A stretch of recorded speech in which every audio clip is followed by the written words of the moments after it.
Bienvenidos a un nuevo capítulo del Precio del Poder. Hoy vamos a hablar de dos temas que están moviendo el tablero político y geopolítico de la región. Se trata de la OFAC, de la famosa lista Clinton, que ha tocado a carteles, presidentes y hasta clubes de fútbol, y la tensión que crece en Venezuela alrededor de la posible transición y la salida del poder de Nicolás Maduro. Temas sensibles, complejos y de impacto mundial, pero que vamos a explicar con total claridad, sin adorno y sin misterio.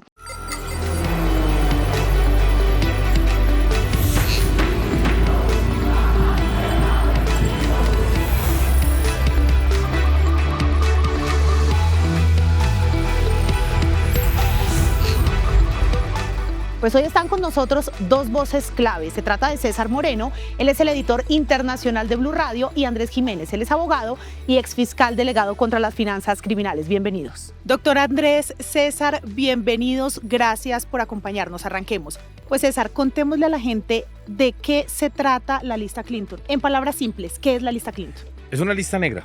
Sencillo, es una lista negra que fue instaurada por el gobierno del expresidente Bill Clinton de los Estados Unidos. Es de la Oficina de Control de Lavado de Activos del Departamento del Tesoro. Ellos están muy pendientes de todo lo que son las cuentas bancarias y todo. Si usted llega a tener algún tipo de link, es decir, algún tipo de nexo con alguna entidad terrorista ligada al narcotráfico, de lavado de activos, de tráfico de armas, de trata de personas, Estados Unidos investiga cuáles son esos nexos que usted tiene, y al tener esos nexos ellos deciden entonces, oiga, sí, acá tenemos un caso. Esta persona es sospechosa de cualquiera de esos delitos que te había comentado. Y lo que hace entonces el Departamento del Tesoro a través de esa oficina, la OFAC, ¿sí? Es la lista se llama OFAC y nosotros le decimos la lista Clinton porque la creó el expresidente Bill Clinton, pues automáticamente usted puede entrar en esa lista y automáticamente lo designan a usted ya entonces como una persona que está en la lista negra, esa lista negra. Y en esa lista negra automáticamente lo que te hace es matarte. O sea, realmente es como el data crédito de ellos, pero obviamente a un nivel más grande, más global. Sí, no puedes hacer ninguna transacción financiera, no puedes comprar un pasaje. Hemos escuchado hace poco que la primera dama, Verónica Alcocer, no se ha podido devolver porque no ha podido comprar un pasaje. Exactamente eso, porque las personas que estén en esa lista y ellas quieran hacer algún tipo de transacción o algo, automáticamente van a estar fichadas por el gobierno de Estados Unidos y, oiga, venga, Juanita, ¿por qué le vende un pasaje o por qué tiene algún tipo de relación comercial con una persona que tiene en la lista Clinton? Pues por haber hecho eso, pues entonces también sancionamos a Juanita. Entonces, Juanita se va a cuidar muchísimo. Entonces dice, por eso es que cuando hacen alguna transacción financiera, los bancos, por ejemplo, lo primero que hacen es mirar si estás en la lista Clinton, porque los bancos, empezando por ahí, no van a querer tener un cliente que esté en la lista Clinton, porque automáticamente se va a hacer absolutamente todos los créditos, usted porque está haciendo ese negocio. Es un rollo estar allí en esa lista porque está señalada ya por el gobierno de los Estados Unidos y por el Departamento de Tesoro. Ellos son unos halcones para vigilar absolutamente todos los movimientos que tú hagas. César, ¿por qué terminó involucrando a tantos actores en Colombia en los últimos 30 años? Pues, bueno, estamos hablando que es del 95 y obviamente por el trágico historial de narcotráfico que tiene Colombia. Estados Unidos siempre ha estado muy pendiente de eso. Ahí en 1995, recordemos que ahí viene ya el Plan Colombia, ¿sí? Y con el Plan Colombia entonces ya viene una guerra más frontal contra las drogas. Y uno de los mecanismos entonces que se inventa el gobierno Clinton es exactamente ese. Es uno de los mecanismos para enfrentar al narcotráfico.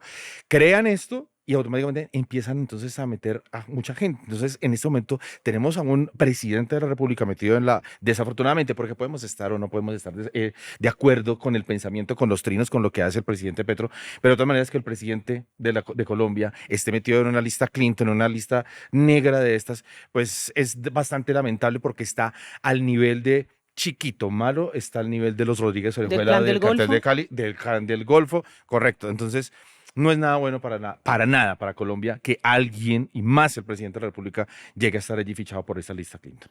Así es, doctor Andrés. Usted estuvo trabajando como delegado para las finanzas criminales de la Fiscalía. Desde esa perspectiva, ¿qué repercusiones directas tiene esta marcación tanto en el ámbito privado como en el público para las personas? Bueno, yo quiero complementar un poco lo que dice César, porque creo que la expresión, y yo la venía pensando, es, ¿cómo explica uno esto en términos sencillos?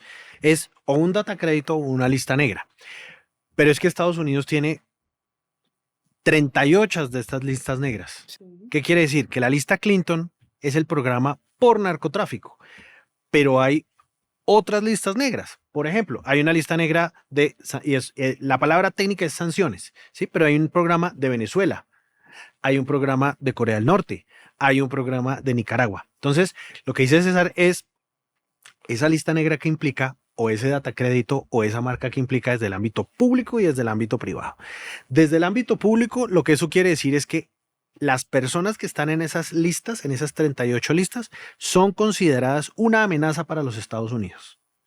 Eso es lo que en términos sencillos quiere decir. Estados Unidos dice, yo considero a las personas que están en esa lista una amenaza. Ahora, ¿qué tipo de amenaza? En el caso del presidente Petro están diciendo, la amenaza es el narcotráfico y yo lo asocio a usted con el narcotráfico. En el caso, por ejemplo, de Venezuela, ¿la amenaza es cuál? Consideramos que es una amenaza que en ese país no se respeta la democracia y eso es una amenaza para los Estados Unidos. Claro, y ahí me detengo porque el presidente Gustavo Petro ha dicho, bueno, pero escúlquenme las cuentas, revisen que yo no tengo nexos con el lavado de activos. Ahí es donde yo quiero que le expliquemos a la gente. Y entonces, ¿por qué lo meten? Porque la pregunta que hace la gente es, pero si el hombre sacó todas sus cuentas más allá de si se fue a Portugal o no a determinados sitios, ¿cuál es el problema? Sí. ¿Cuál es el problema que se gaste 40 euros en unas calles de Portugal? Bueno, pues César hizo una aclaración buenísima que dice, vea, en el año 1995, el presidente Clinton dice, yo voy a crear una lista con unas personas que considero una amenaza porque son narcotraficantes.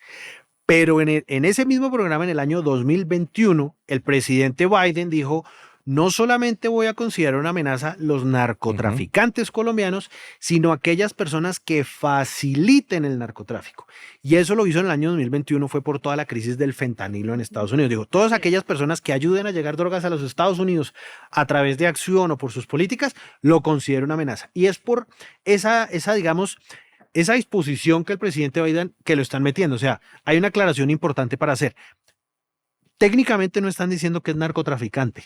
Lo que están diciendo es que sus políticas, la paz total, no extraditar narcotraficantes, no ayudar con los norteamericanos, facilita que la amenaza del narcotráfico siga llegando a los Estados Unidos. Y el último que incrementó, digamos, el nivel de amenaza, que tiene que ver mucho con lo que está incrementando en la región, es el presidente Trump. El presidente Trump en el mes de febrero dijo, yo considero ahora a los narcotraficantes como terroristas. Y entonces empezamos a ver hace poco unos bombardeos a quienes se consideran narcotraficantes porque dice, yo no los considero narcotraficantes, los considero terroristas y los voy a tratar como terroristas. Y eso desde el orden público se suma a lo que sucedió esta semana. Y es que estableció que el Cartel de los Soles es una organización terrorista y entonces eso implica ya otras cosas. Pero volviendo a lo privado, entonces, ¿qué implica eso? Como decía César, pues que Estados Unidos le dice principalmente a sus empresas que están en todo el mundo, si usted hace negocios con esa persona que es una amenaza para mí, yo lo voy a sancionar a usted. Si usted ayuda a una persona a que quien esté en esa lista evada, es decir, va y saque un crédito para seguir el ejemplo de César que me pareció muy bueno, yo lo voy a sancionar. Si usted hace que una compañía mía o un banco mío, usted lo engaña para que procese una transacción, yo lo voy a sancionar. Y entonces, ¿qué es lo que pasa? Que las compañías norteamericanas pues están en todo el mundo. Y como las compañías norteamericanas están en todo el mundo, son Visa, todo el mundo tiene Visa y Mastercard, sí. Entonces dice, pues usted Visa y Mastercard no puede procesar esos pagos. Todo el mundo, las compañías norteamericanas, pues en todas partes están presentes. Ellos se cuidan mucho de no hacer esas transacciones y lo que dicen es, pues yo prefiero, por prevención y por cumplir la ley, pues abstenerme de prestarle servicios a personas, no es solo transacciones, sino abstenerle de prestar servicios, apoyos o lo que sea, o tener cualquier tipo de relaciones con personas que están en eso. Entonces, en lo público es una amenaza para los Estados Unidos y en lo privado, pues se hace muy difícil actuar civil y financieramente. Sí, pero ahí hay que resaltar una cosa, Andrés y Juanita, que a principios de esa semana, cuando ya sale designado el presidente Petro en la lista Clinton, el domingo ya el presidente Trump nos estaba dando un abrebocas de lo que se venía.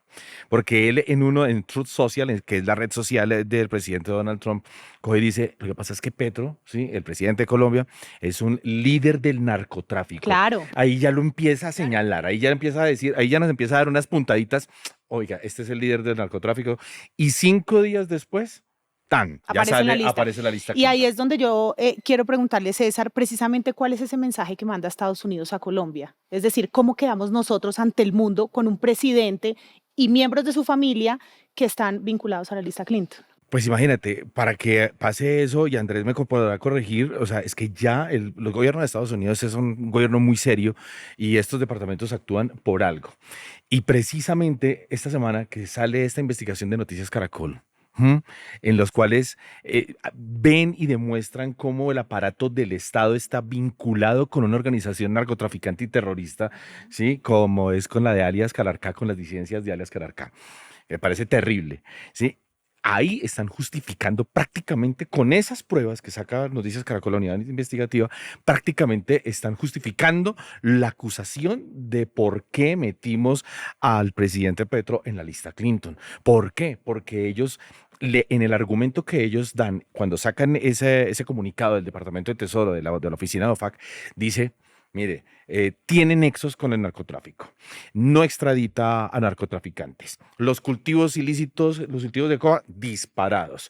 Tampoco usted parece que se está favoreciendo, o su campaña o su presidencia se está favoreciendo de estos grupos.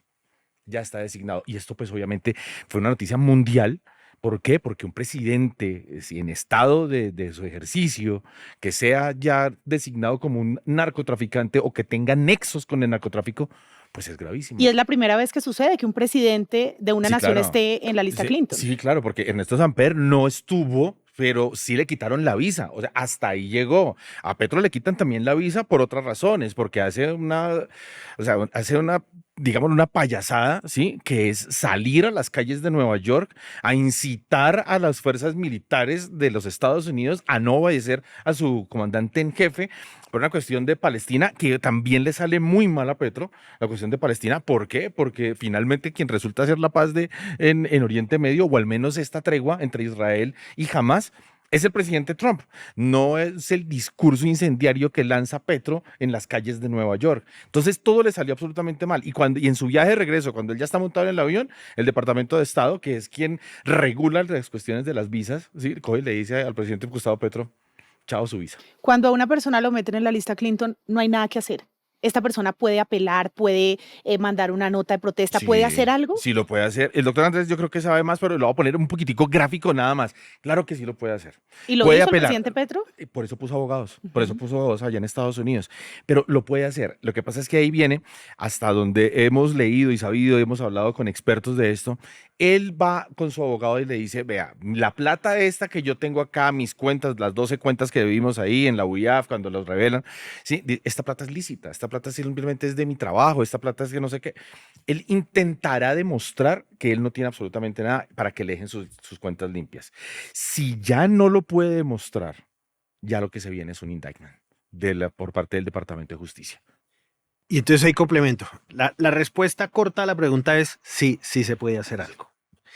Y hay varios caminos, porque no se nos olvide que estas sanciones son del Ejecutivo. Es decir, esto tiene un carácter técnico, pero también político. ¿Y por qué hablo de carácter político? Y es más fácil entendernos saliéndonos del tema del narcotráfico para explicarlo. 2 ejemplos. Ejemplo número 1. Siria. Siria hace 2 años era un país absolutamente en guerra. Bashar al-Assad, presidente de Siria, estaba en una lista. ¿Y qué terminó pasando? Bashar al-Assad se fue, pero el resto de sanciones de Siria sí las levantaron. ¿Cómo? Por un deseo político del presidente Trump. Dijo, a mí me sirve más un Siria estable que un Siria inestable. Entonces les voy a levantar. Bashar al-Assad se va para Moscú, sigue sancionado, sigue en una lista OFAC, no el Clinton. Y ahí a Rusia no le importa. No le importa porque no Putin también está. Sí. Entonces, y no hay un programa de sanciones a Rusia, pero se fue allá. Entonces, puede ser por carácter político, sí. Y el segundo, antes de las elecciones de Venezuela, de las que Maduro, las del año pasado, las de julio. robó, sí, no se les las olvide ganaron que Hugo hubo un González. intercambio. Sí. Y hubo una cosa que se llamó el Pacto de Barbados. El Pacto de Barbados Sí. fue que Estados Unidos, en cabeza del presidente Biden, devolvía a Alex Saab, entregaban unas personas también de Estados Unidos y empezaba a levantar unas sanciones para que se pudieran vender algunas operaciones de oro y de petróleo venezolano. Incumplieron eso. ¿Cómo? Inhabilitando a María Corina Machado y políticamente volvieron a decir, pues ustedes incumplieron, entonces se las volvemos a poner. Entonces, a nivel político hay soluciones, sí hay soluciones. Pero si yo no tengo el poder político para pedir eso. Por ejemplo, el presidente Gustavo Petro, ustedes me están contando lo que puede hacer, pero por ejemplo, Nicolás Petro, el hijo del presidente. Para allá voy. Entonces, eso es políticamente. Pero una persona del común, los narcotraficantes son los que meten en la lista y dicen, oiga, pues yo no tengo nada que ver con esas personas. Yo lo único que era, yo vendí una empresa y me metieron en la lista. Sí hay un camino. Sí se puede hacer, sí toca hacerlo. Lo que pasa es que primero no es fácil, segundo es costoso y tercero toca hacerlo allá. ¿Y qué hace la persona? La persona puede ir a decir, las razones por las cuales ustedes me incluyeron en la lista no son ciertas. ¿Cuál puede ser esa? Primero, no soy yo, no es el caso de estas personas. Segundo, las razones por las cuales ustedes me están incluyendo no tienen nada que ver con esa amenaza. Yo no soy una amenaza para los Estados Unidos. Yo no tengo nada que ver con el narcotráfico, porque es que no es solo lavado de activos, ¿sí? Yo no tengo nada que ver con el narcotráfico. Yo no he recibido dinero de estas personas y eso es un proceso largo, demorado. Y hay evidencia de personas que hayan, digamos, acudido a estos recursos y hayan salido de esas listas. Claro, te pongo dos ejemplos concretos. El América de Cali, porque son personas jurídicas y naturales. Entonces, el América de Cali, ¿por qué metieron al América de Cali? El América de Cali lo metieron porque los dueños eran unos narcotraficantes. Entonces, ¿qué tuvo que hacer el América de Cali? El América de Cali dijo, pues es que mi dueño ya no son los Rodríguez. Fue creo que el Estado y después pasó unas personas que demostraron que no tenían vínculos con los narcotraficantes, pero necesito que usted me deje a mí tener cuentas para yo poder comprar jugadores, para poder pagarle a la gente, para poder tener cuentas bancarias. Y después de ese proceso de demostrar que no fue corto y seguramente tampoco muy barato, el Envigado Fútbol Club también estuvo. Y bueno, pero una persona natural, por ejemplo, después, ¿cómo va a un banco a pedir un crédito? No se lo van a dar. No se lo van a dar. No, para nada. No se lo van a dar. Pues fíjate, una vez que hayan salido, ¿no? Fíjate, mira, un ejemplo muy palpable y además de una de las personas que están involucradas, el ministro Armando Benedetti. Sí. Apenas él sale en la lista Clinton, al otro día le está diciendo a los medios de comunicación, oiga, iba a pagar algo con la tarjeta. No sé cómo van a pagar. Sí, ya me cancelaron la tarjeta. ¿Qué era? Como Visa y Andrés, Mastercard. no sé qué. No, era una Mastercard. Nada, ya bloquea la tarjeta, quedan muertos. Entonces, por eso es que se empezó a tomar ahí del pelo un poco en las redes sociales todo el mundo hablaba, venga, ¿y ahora cómo me van a pagar el sueldo? Pues no, pues me tocará en efectivo. Cash. Bueno, ¿cómo le están pagando? No lo sabemos. Porque eso no lo sabemos. Presumimos. Sí, pero en alguna bolsita o alguna cosa así, no lo sabemos. Bueno, digamos. Bueno, pues antes de pasar al siguiente tema, nos vamos para la calle. Pues resulta que en la calle hay una persona que tiene una pregunta. Adelante. Tengo una pregunta para el doctor Jiménez. ¿Por qué el presidente Petro no puede tanquear su avión en otros países? ¿Y por qué la primera dama, Verónica Alcocer, no puede volver en un avión normal? Entonces, si yo voy a tanquear la gasolina, pues es muy probable que esas compañías o sean americanas o ese pago se vaya a hacer en dólares y vaya a pasar por un banco de Estados Unidos. Esas dos cosas son prohibidas. La prohibición es, usted no puede hacer negocios con esas personas ni prestarles servicios, así esté por fuera de los Estados Unidos. Entonces, lo más probable es que las compañías que iban a tanquear el avión del presidente tuvieran algún vínculo de conexión con Estados Unidos. O eran americanas o iban a usar un banco americano y por eso dijeron, yo prefiero que no. Ay, pero es que la gasolina no se la estaban vendiendo a él, se la estaban vendiendo al gobierno de Colombia. Pero muy seguramente habrá un abogado allá que les dice, ¿para qué arriesgamos? Que se la compre alguien más. Entonces, eso es el primer tema. Segundo, acuérdense con el tema del avión que ahorita hace unos 5 meses, cuando Vladimir Putin fue a visitar Alaska a Donald Trump, la gasolina la tuvieron que pagar en efectivo, a pesar que estaba con el presidente al lado. La gasolina del vuelo de Putin le tocó llegar con una maleta de plata y aquí está lo de la gasolina, si no, no nos podemos devolver. Y la segunda era, ¿por qué Verónica no puede volver? Bueno, por las mismas razones. Seguramente le van a emitir un tiquete y esa aerolínea de una u otra manera es probable que ¿Pero ella se devuelve en vuelo comercial? No sabe, presumimos, pero presumimos que una persona que le vayan a vender el tiquete es ¿con qué va a pagar? Entonces, pues las tarjetas las debe tener bloqueadas Oiga, y un tercero no le puede pagar el Se tiquete. arriesga el tercero. Pero yo creo que el tiquete, Se arriesga. yo creo que sí lo puede pagar. Yo creo que sí se lo puede pagar. Pero es posible que vean, y además, ¿qué es lo que sucede? Cada vez que meten a un jefe de Estado, siempre meten a sus esposas. Ujú. ¿Por qué? Porque ustedes Porque son hay las que manejan la plata. Sencillo, ustedes son los que manejan la plata en la casa, Mire, por eso. Maduro Tiene todo está el sentido, y está claro. la esposa. Ortega está y está la esposa. Sí. Siempre meten a las personas y a las esposas porque se presume que ahí es donde Claro, está la es que, plata. no, y pero además también que es un empiezan mecanismo de lavar, presión. ¿no? Y no, Es y un empiezan a mecanismo. lavar la Y plata, o sea, hablar con queso. lavar la plata Es un familiarmente, mecanismo, ¿no? Entonces, es un oiga, mecanismo de presión. nada para mí, que no sé qué, todo a nombre suyo. O hay algo que Estados Unidos sabe que nosotros no sabemos.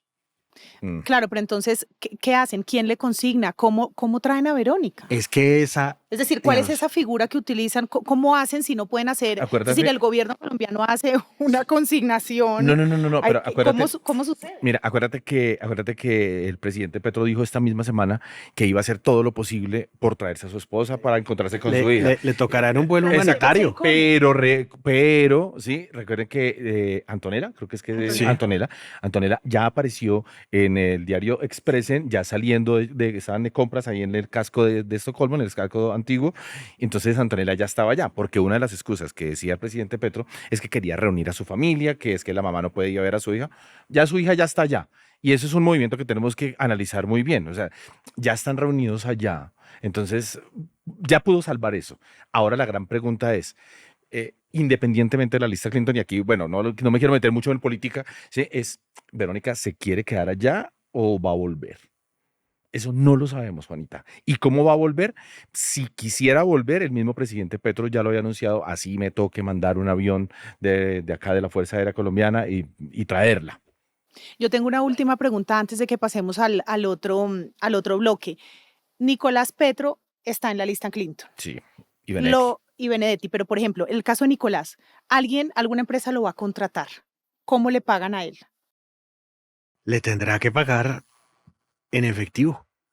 ¿Pero Sí. qué empresa se mete en ese chicharrón? Entonces no se mete. Esa es Claro. la gran Es que pregunta. el objetivo de estas listas es generar presión, Bloqueos. bloqueo económico, bloqueo político, bloqueo reputacional. Es un mecanismo de presión, es una arma económica. De O acuerdo. sea, la lista OFAC es una arma económica. Está sustentada, y eso, digamos, no es una interpretación mía. La lista OFAC está sustentada en unas leyes de los Estados Unidos. ¿Se acuerdan en enero cuando Trump también ese domingo jugando golf lo interrumpen? Y entonces, que el avión no lo va a devolver, dice sanciones IEPA. ¿Y qué es la IEPA? Es una ley de emergencia de los Estados Unidos sustentada dentro del capítulo de armas de guerra. O sea, el capítulo de guerra de los Estados Unidos es la que sustenta estas normas. Y ha sido un arma de guerra desde siempre. Bueno, y ahora vamos a pasar al siguiente bloque. Vamos a hablar de la transición en Venezuela y de una posible salida de Nicolás Maduro del poder. César, fácil, sencillo, para que todo el mundo lo entienda. ¿Qué significa y de qué se trata realmente la transición en Venezuela? ¿Qué es una transición en Venezuela? Primero que todo, no hay transición en Venezuela. Empezamos por ahí. Ok. No hay transición en Venezuela. ¿Por qué? Pues porque hay un chavismo, madurismo instalado desde 1999, no ha salido del poder y, ¿Y quién no todas las elecciones, ¿Quién nos ilusionó? todas las elecciones las han ganado ellos porque tienen cooptado el poder también electoral, allá el Consejo Nacional Electoral, y absolutamente no hay manera de que la oposición gane.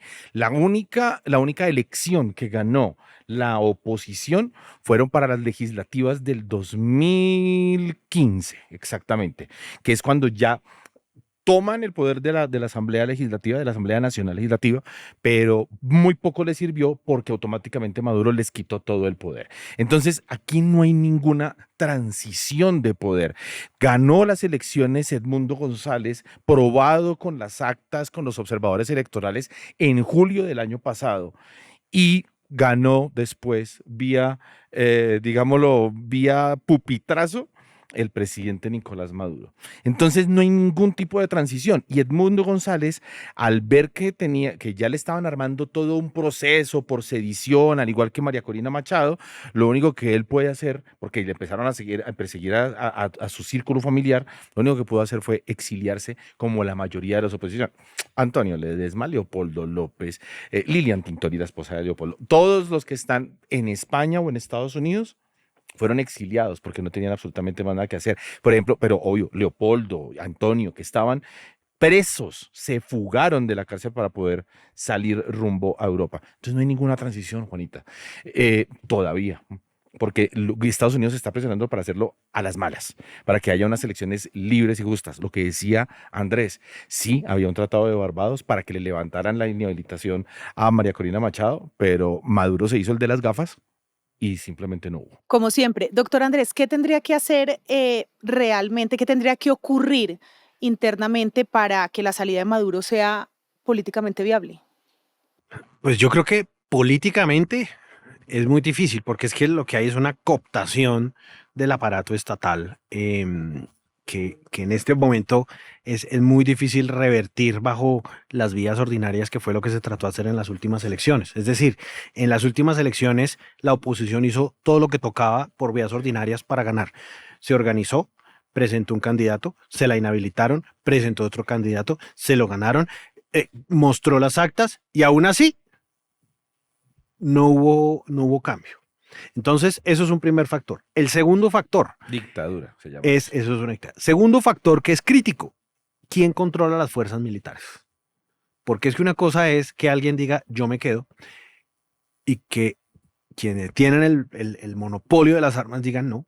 El ejemplo más próximo que tuvimos fue el presidente Castillo en Perú. El presidente Castillo en Perú sale, hace una locución presidencial, dice que va a cerrar el Congreso. ¿Y qué hace su escolta?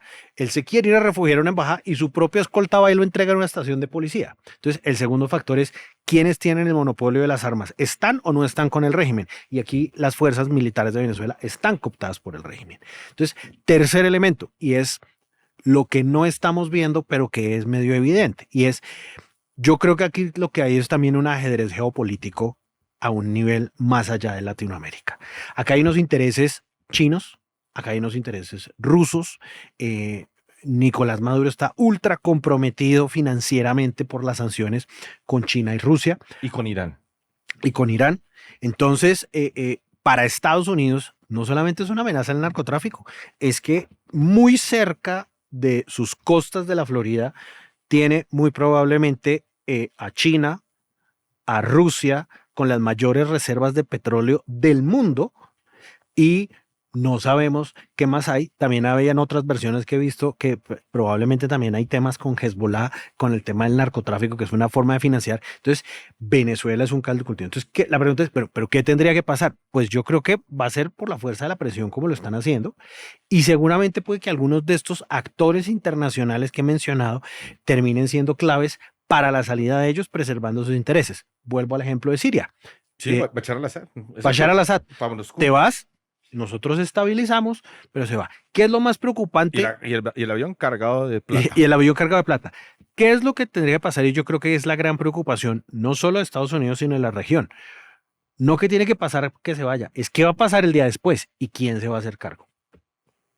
Hay una especie como de plan, o sea, dentro de las especulaciones que se han armado ahí dentro de Venezuela, ese plan post-Venezuela, Post-Maduro. post-Maduro, y casi que post-Venezuela, porque sería una Venezuela nueva, es que habría una imposición por parte de las personas que queden allí en el poder de instalar en Miraflores a Edmundo González como el presidente legítimo de Venezuela. Ahí sí habría una transición. Si eso llegase a pasar, no estamos diciendo que eso es lo que va a pasar, no. Si eso llegase a pasar, entonces instalarían a Edmundo González y Edmundo González terminaría el proyecto, el periodo presidencial, que eso es de 6 años allí en Venezuela, y luego se llamaría unas elecciones ya libres con todos los candidatos. Ahí ya tendríamos entonces, si ya hay una Venezuela libre, hombre, que si hay un candidato del chavismo, el madurismo, que tenga un proyecto del socialismo del siglo XXI, pues que se pueda presentar.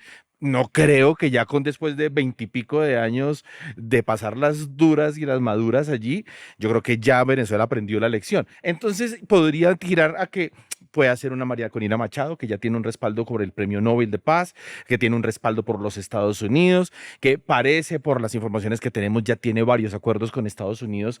Si ella llegase al poder o si ella le ayuda a Edmundo González a instalarse allí en Miraflores. Entonces, todo es una especulación, todo es especulación y toca esperar simplemente qué es lo que va a pasar. Sí, Maduro dice que se atornilla en el poder, pero la presión de Estados Unidos está muy fuerte, porque instalarle allí el portaaviones, el Iwo Jima, el Gerald Ford, Movimientos 10.000 militares, hombres, presiones diplomáticas, lo sanciones. que vimos en la semana, que ya República aviones. Dominicana le dijo, Sí. Estados Unidos, ahí está su base, puede usarla. Puerto Rico, en Panamá ya están entrenando los Marines en ejercicios en la selva. En fin, estamos viendo un movimiento que no debe ser gratis, sino que tiene que ir para algún lado. Y yo no creo que Trump, que es un tipo muy, es como que juega póker, ¿no? Audaz. Sí, y entonces no va a blofear con esto, porque un despliegue de estos es por algo.